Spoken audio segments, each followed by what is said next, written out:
Arkadaşlar bugün ağaç sesiyle nasıl o ses çıkartabiliriz arkadaşlar. Şimdi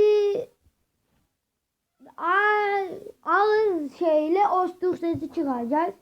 Arkadaşlar şöyle bakın, böyle yazdınız, şöyle yazdınız, dişinizi onun üstüne koyacaksınız, bak.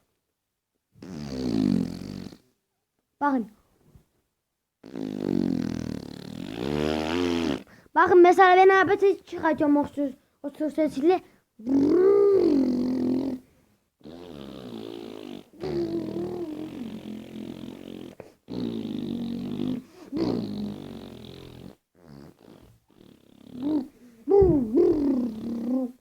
Böyle yapabilirsiniz. Şimdi bir göstereyim, bakın. Ağzınız böyle. Şöyle yaklarsınız. Dişinizi şu anınızın üstüne koyacaksınız. Bakın. Şöyle bakın. Dişinizle ıslayacaksınız şu ağzınızı. Efendim? Yoksa olmaz. Arkadaşlar. Hangisi benim var? Ben de gene. Arkadaşlar gördüm. Bizim çıkmıştı, kamerayı da kapatmıştım. Arkadaşlar şimdi bakın.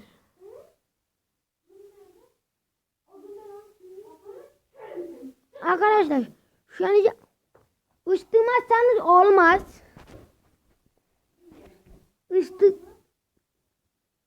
Isırmazsanız olmaz, bakın.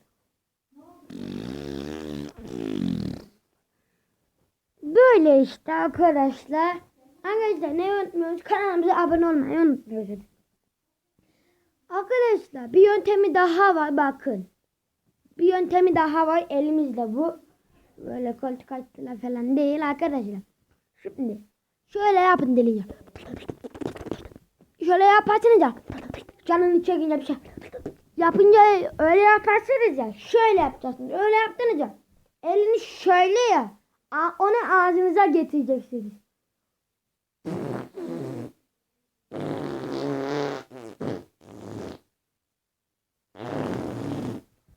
Arkadaşlar ağızla yapma yöntemi bir daha var arkadaşlar.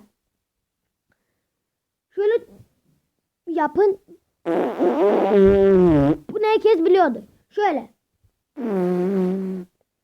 Arkadaşlar bu tarz videoların gelmesini istiyorsanız kanalıma abone olmayı ve videoyu beğenmeyi unutmayınız.